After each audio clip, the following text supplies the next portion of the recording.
Hello friends, எல்லாம் எப்படி இருக்கீங்க? வெல்கம் டு கோவை அம்மு சமையல். இன்றைக்கி நம்ம கிச்சன்லேங்க கிச்சன் டிப்ஸ் அண்ட் ட்ரிக்ஸ் தான் பார்க்க போகிறோங்க. கூடவே எலி பெருச்சாளிக்கு உண்டான டிப்பையும் பார்க்க போகிறோங்க. ஸ்கிப் பண்ணாமல் பாருங்கள் ஃப்ரெண்ட்ஸ். அப்போ தான் அடுத்தடுத்து நான் என்னென்ன டிப்ஸ் சொல்கிறேன்னு உங்களுக்கு தெரியுங்க.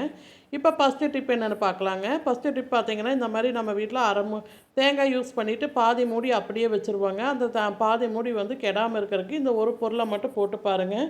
நீங்கள் தேங்காய் எப்படி வைக்கிறீங்க அதே மாதிரி இருக்குங்க. அதுக்கு கொஞ்சமாக இந்த மாதிரி தூள் உப்பு எடுத்துக்கோங்க. பாருங்கள், இந்த மாதிரி சால்ட் உப்புன்னு சொல்கிறோம் இல்லைங்க, அந்த உப்பு எடுத்துகிட்டு இந்த மாதிரி தேங்காயில் எல்லா பக்கமும் படுற மாதிரி இந்த மாதிரி நல்லா தேய்ச்சி விடுங்க. இந்த மாதிரி பண்ணிவிட்டு நீங்கள் ஸ்டோர் பண்ணி வைக்கும்போது பார்த்திங்கன்னா தேங்காயில் பிசுப்பு எதுவுமே வராதுங்க. அதே மாதிரி தேங்காயும் கெட்டு போகாது, அப்படியே காஞ்ச மாதிரி தெரியாதுங்க. கண்டிப்பாக இந்த டிப் உங்களுக்கு யூஸ்ஃபுல்லாக இருக்கும், ட்ரை பண்ணி பாருங்கள். இப்போ அடுத்த டிப் என்னென்னு பார்க்கலாங்க. அடுத்த டிப் பார்த்திங்கன்னா, வீட்டில் நார்மலாக பாதாம் பிஸ்தாவெல்லாம் நம்ம வாங்கி ஸ்டோர் பண்ணி வைப்பாங்க. பாதாமெல்லாம் வாங்கும்போது நல்லாவே பார்க்குறக்கு நல்லா ஃப்ரெஷ்ஷாக இருக்குங்க. சில நாள் ஆக ஆக பார்த்திங்கன்னா அது பார்த்திங்கன்னா அதோட மொறுமொறுப்பெல்லாம் குறைஞ்சிருங்க. அந்த மாதிரியெல்லாம் குறையாமல் இருக்கிறதுக்கு நம்ம வீட்டில் யூஸ் பண்ணுற இந்த சர்க்கரை ஒரு ஸ்பூன் எடுத்துகிட்டு இந்த மாதிரி பாருங்கள், இந்த மாதிரி போட்டு விட்டுட்டு நல்லா கலக்கி விட்டுட்டு அதுக்கப்புறம் நீங்கள் ஃப்ரிட்ஜில் ஸ்டோர் பண்ணி வச்சு பாருங்கள். நீங்கள் எப்படி வைக்கிறீங்க அதே மாதிரி இருக்குங்க. கண்டிப்பாக இந்த டிப்பு உங்களுக்கு யூஸ்ஃபுல்லாக இருக்கும், ட்ரை பண்ணி பாருங்கள். இப்போ அடுத்த டிப் என்னென்னு பார்க்கலாங்க. அடுத்த டிப் பார்த்திங்கன்னா, வீட்டில் இந்த மாதிரி குழம்புத்தூள் மிளகாய்த்தூள் எல்லாம் யூஸ் பண்ணுவாங்க. வாங்கும்போது நல்லா இருக்குங்க. சில நாள் ஆக போகும்போது பார்த்திங்கன்னா இதில் அப்படியே கட்டி கட்டியாக விழுந்துருங்க. சில சமயங்களில் இதில் வண்டு பூச்சியெல்லாம் வந்துடும். அந்த மாதிரியெல்லாம் வராமல் இருக்கிறதுக்கு நம்ம வீட்டில் யூஸ் பண்ணுற இந்த தூள் உப்பு கொஞ்சமாக எடுத்துக்கோங்க. இந்த மாதிரி எடுத்துகிட்டு இந்த மாதிரி நல்லா மிளகாய்த்தூளில் போட்டு விட்டுட்டு இந்த மாதிரி நல்லா கலந்து விட்டுருங்க.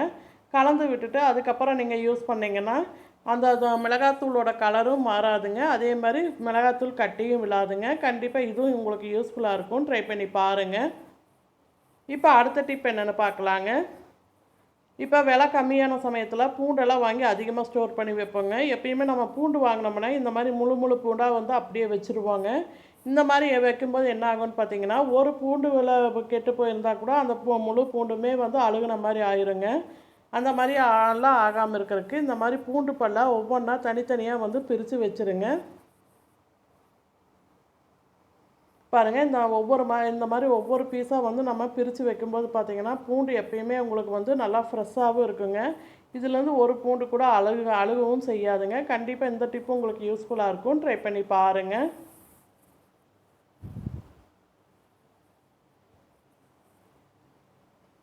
இந்த டிப் உங்களுக்கு பிடிச்சிருந்தா என் வீடியோக்கு ஒரு லைக் பண்ணுங்கள். உங்கள் ஃப்ரெண்ட்ஸ் அண்ட் ஃபேமிலிக்கு ஷேர் பண்ணிவிடுங்க. இப்போ அடுத்த டிப் என்னென்னு பார்க்கலாங்க.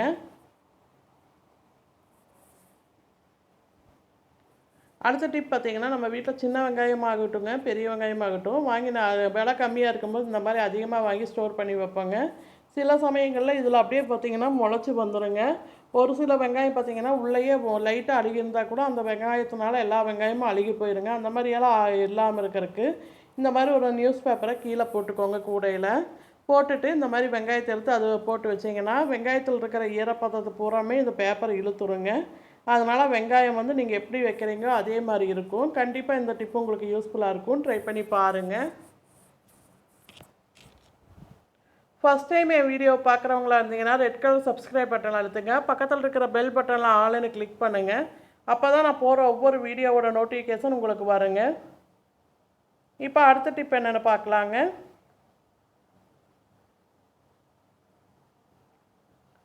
நார்மலாக எல்லாத்து வீட்லேயும் பெட்டு யூஸ் பண்ணுவோங்க. பெட்டு நம்ம என்ன தான் வாஷ் பண்ணி போட்டாலும் சில சமயங்களில் பார்த்திங்கன்னா பெட்டில் ஒரு மாதிரி ஈரவாசம் மாதிரி அடிக்குங்க.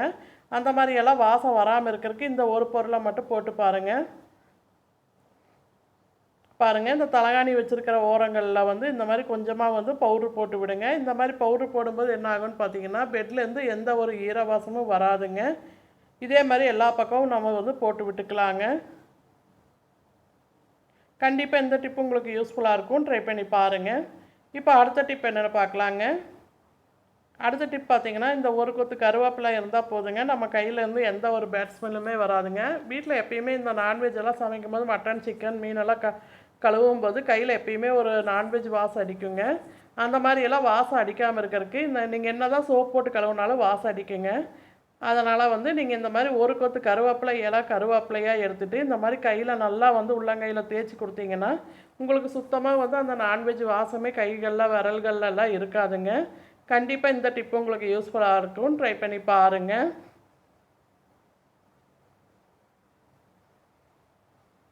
இப்போ அடுத்த டிப் என்னென்னு பார்க்கலாங்க.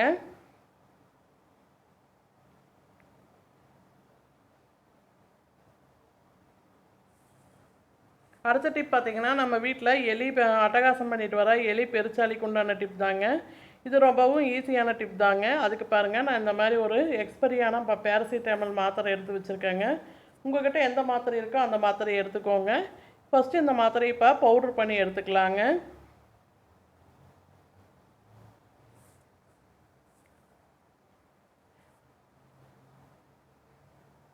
எலி பெருச்சாளிக்கெல்லாம் வந்து நம்ம வீட்டில் இருக்கிற பொருளை வச்சே வந்து எப்படி ஈஸியாக வந்து விரட்டலாங்கிற டிப் தான் நான் தொடர்ந்து உங்கள்கிட்ட சொல்லிட்டு வரேங்க. அதனால் எல்லாமே பவர்ஃபுல்லான ஒரு டிப் தாங்க. அதனால் உங்களுக்கு எது செட் ஆகுதோ அதை வந்து ட்ரை பண்ணி பாருங்கள். இந்த மாதிரி நல்லா பவுட்ரு பண்ணி எடுத்து வச்சுக்கோங்க.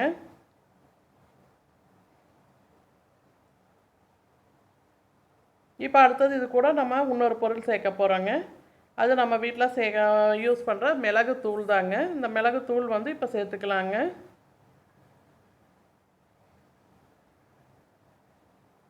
இப்போ நாட்டு சர்க்கரை கொஞ்சம் சேர்த்துக்கலாங்க.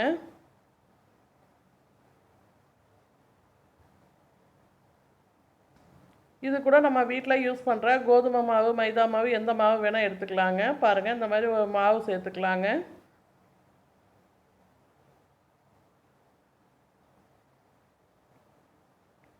கொஞ்சமாக வந்து இது கூட மிளகாத்தூள் சேர்த்துக்கோங்க. கொஞ்சமாக சேர்த்துக்கிட்டிங்கன்னா போதுங்க.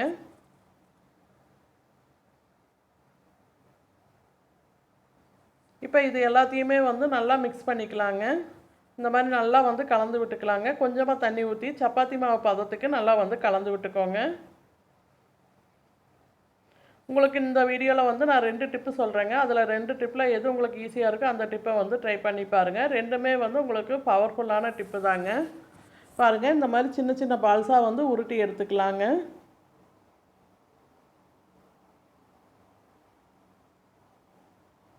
நம்ம நாட்டு சர்க்கரையெல்லாம் சேர்த்துருக்கறனால எலி பெருச்சாளிக்கெல்லாம் இந்த வாசத்தை கண்டாவே வந்து எங்கே இருந்தாலும் வந்துடுங்க. இது சாப்பிடுச்சுன்னா கண்டிப்பாக அது வந்து இறந்துருங்க. பாருங்கள், இந்த மாதிரி சின்ன சின்ன பால்ஸாக உருட்டியாச்சுங்க. இப்போ உங்களுக்கு எலி தொந்தரவு எங்கே அதிகமாக இருக்கோ அங்கே கொண்டு போய் இதை வச்சிங்கன்னா கண்டிப்பாக இதை சாப்பிடுச்சுன்னா எலி இறந்துருங்க. இப்போ அடுத்த டிப் என்னென்னு பார்க்கலாங்க. அடுத்த டிப்புக்கு பாருங்கள், இந்த மாதிரி பேராசிட்டமல் மாத்திரை தான் நான் எடுத்திருக்கேங்க.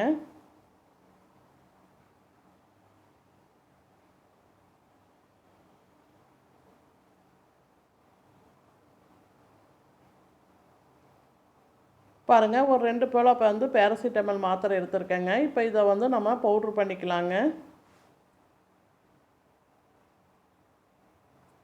பாருங்கள், இந்த மாதிரி நல்லா நைஸாக வந்து பவுட்ரு பண்ணி எடுத்துக்கோங்க.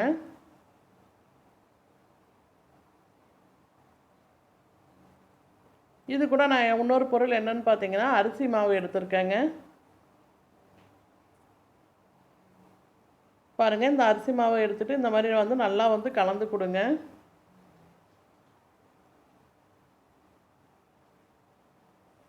இதில் இப்போ கொஞ்சமாக தண்ணி ஊற்றி நல்லா சப்பாத்தி மாவு பதத்துக்கு வந்து நல்லா பிசைஞ்சு எடுத்துக்கலாங்க.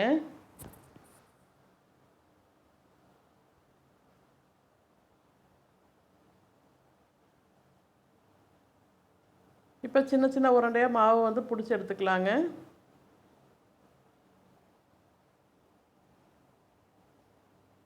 இந்த 2 டிப்புமே உங்களுக்கு ரொம்பவே யூஸ்ஃபுல்லாக இருக்குங்க. ட்ரை பண்ணி பாருங்கள். இந்த மாதிரி உருண்டை பிடிச்சிட்டு நம்மளுக்கு எலி தொந்தரவு, பெருச்சாளி தொந்தரவு எங்கே அதிகமாக இருக்கோ அங்கே கொண்டு போய் இந்த உருண்டைகளை வச்சு விட்டுறலாங்க. கண்டிப்பாக இதை சாப்பிடுச்சுன்னா கண்டிப்பாக வந்து எலி அதுக்கப்புறம் உங்கள் வீட்டு பக்கமே வராதுங்க. இந்த டிப்பு உங்களுக்கு பிடிச்சிருந்தா லைக் பண்ணுங்கள், ஷேர் பண்ணுங்கள், கமெண்ட் பண்ணுங்கள். கோவை அம்மு சமையலை சப்ஸ்கிரைப் பண்ணுங்கள். பக்கத்தில் இருக்கிற பெல் பட்டனில் ஆல்னு கிளிக் பண்ணுங்கள். Thank you all.